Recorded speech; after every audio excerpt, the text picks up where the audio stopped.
A while back, I made a video titled on why it would be hard to make a new Batman game. Today, I kind of want to revisit this idea, but I think that there have been some new things that I want to talk about since I last made that video, because it's been definitely over a year at this point since I've made that video. So today, I want to be talking about reasons why it would be hard to make a new Batman game, because I think there's a few different things you can go over.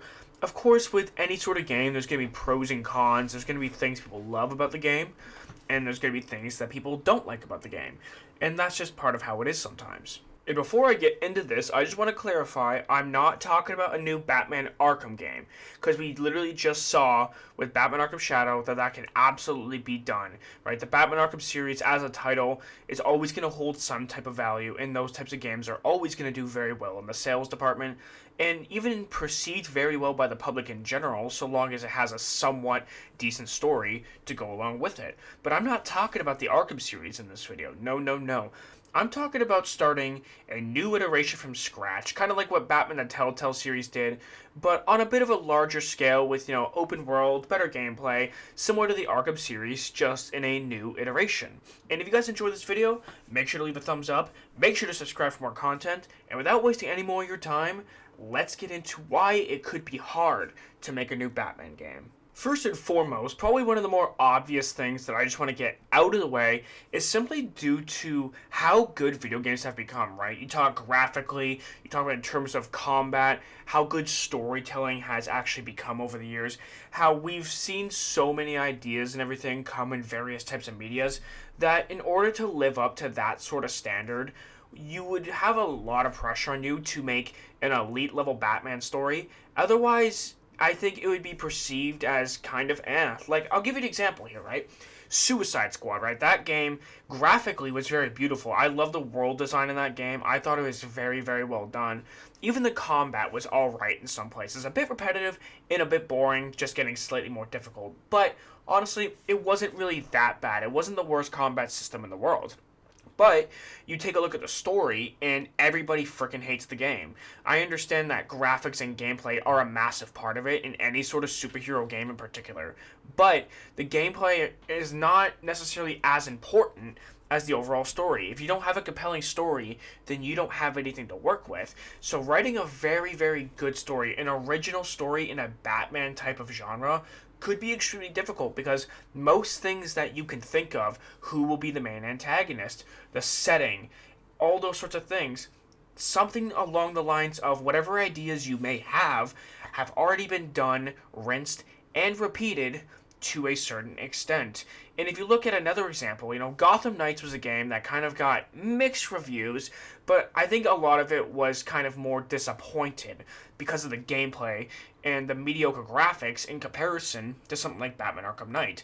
But, like I mentioned before, it's because nowadays, video games, the graphics and the gameplay are just so good that it's kind of exceeded, 10, 15 years ago. We're no longer in the era of mediocre graphics being acceptable. It now has to be elite level graphics. And that's just the problem. When you got games like GTA 6 on the way, the standard's only going to keep increasing, and that does create more pressure to create a top level and top notch overall video game experience. And something else to point out that I think a lot of people are going to do this probably unintentionally, but it's something that people are always going to do regardless of whether you think it or speak it out loud, simply due to the fact that any time a new Batman media is going to get released, to some sort of extent, it's going to get compared to the Batman Arkham series, which isn't necessarily a bad thing, right? Because this is kind of the base for Batman games. So I can't necessarily fault people for wanting to make that original comparison.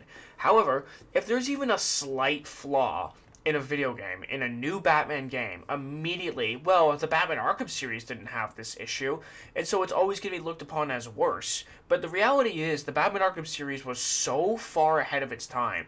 You look at Arkham Asylum made in 2009, Arkham City, everyone's favorite Batman Arkham game, was made in 2011, right? These games were just too far ahead of its time for its own friggin' good. Because now, we're at a point where any sort of new Batman story that comes out, it's immediately going to be compared to the Batman Arkham series, and Anything that falls slightly short of that is going to be ridiculed, called garbage, right?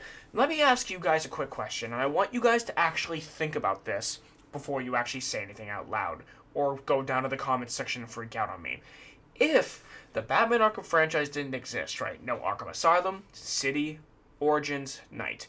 If we didn't have those 4 games, would you hate Suicide Squad as much?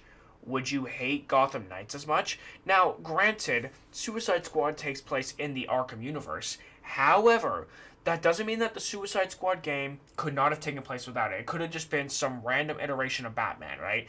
And it could have been nothing more than that, and it wouldn't have changed that sort of game whatsoever. But you look at something like Gotham Knights, I don't think Gotham Knights would be hated as much if the Arkham series didn't exist. And this is a point that I've made for a long time. However, I do think that some people claim they would still dislike it just as much. I beg to differ. I think a lot more people would not only love that game, but I think a lot of people might even look at it as a DC superhero masterpiece. Right, because you have to imagine, right? No Batman Arkham series, nobody invents the free flow combat system. So, if Gotham Knights had been the game to invent that, then that game would have been regarded as like the greatest superhero video game of all time. Now, granted, there is Spider-Man, and that game did follow the free flow combat system as well. But if the Arkham series didn't create it, there's a potential that that Spider-Man game doesn't exist, and that Spider-Man never came out to begin with because they just didn't have a good combat system to go along with their game. And the last point I want to make is, out of respect for a legend, multiple legends even that you could say on several characters of this franchise, and not just this franchise, but Batman the Animated Series, right? Kevin Conroy, I've made this point before that I don't want there to be like new Batman Arkham games, specifically one that takes place after Arkham Knight. Just out of respect for Kevin Conroy, he played that character, and he deserves to be known as the guy who played that character, and let him just rest with that character in his heart, if you can kind of get what I'm saying here. So I think that no matter what, if you start a new franchise, a new Batman, someone that isn't Kevin Conroy, it's not Mark Hamill playing as the Joker, it's not Arlene Sorkin playing as Harley Quinn, even though she only played Harley Quinn in Arkham Asylum. She didn't play her in City, Origins, or Knight, I believe. But let me know if I'm wrong on that one down in the comments, but I don't think I am on that one. But if you don't have those 3 playing as Harley Quinn, Batman, and Joker, then I think a lot of people are going to be upset that, like, hey, like, these people don't measure up to Kevin Conroy just because of how much of a legend he was. Arlene Sorkin was one of the best Harley Quinns, if not the best Harley Quinn of all time. And while Mark Hamill is still alive, I'm sure he probably does not want to continue playing roles of the Joker for the rest of his life.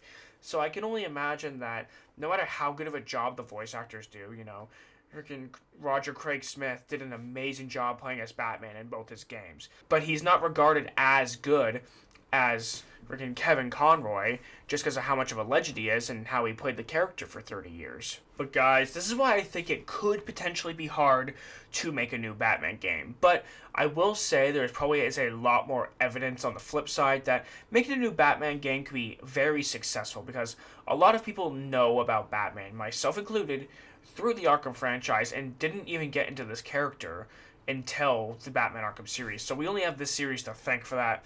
And I believe that with a new franchise could create some new learning opportunities, and there's many other reasons why, you know, making a new Batman game could become very successful, and I will make a video talking about that one as well. But I wanted to go over this one today because it's an interesting thought that there might be limiting factors as to why it might be harder to make a new Batman game. So let me know your guys' thoughts down in the comments below. What would be the hardest part about making a new Batman game in this day and age? Not in the Arkham franchise, just for preference. What would be hard about not making, or what would be hard about making a new Batman game that was not in the Arkham franchise? Let me know what you guys think down in the comments below. Thank you guys so much for watching, and if you enjoyed, make sure to leave a thumbs up, make sure to subscribe for more content, and make sure to hit that notification bell so you get all notifications for when I upload. Thank you so much for watching, and I'll see you guys later. Peace!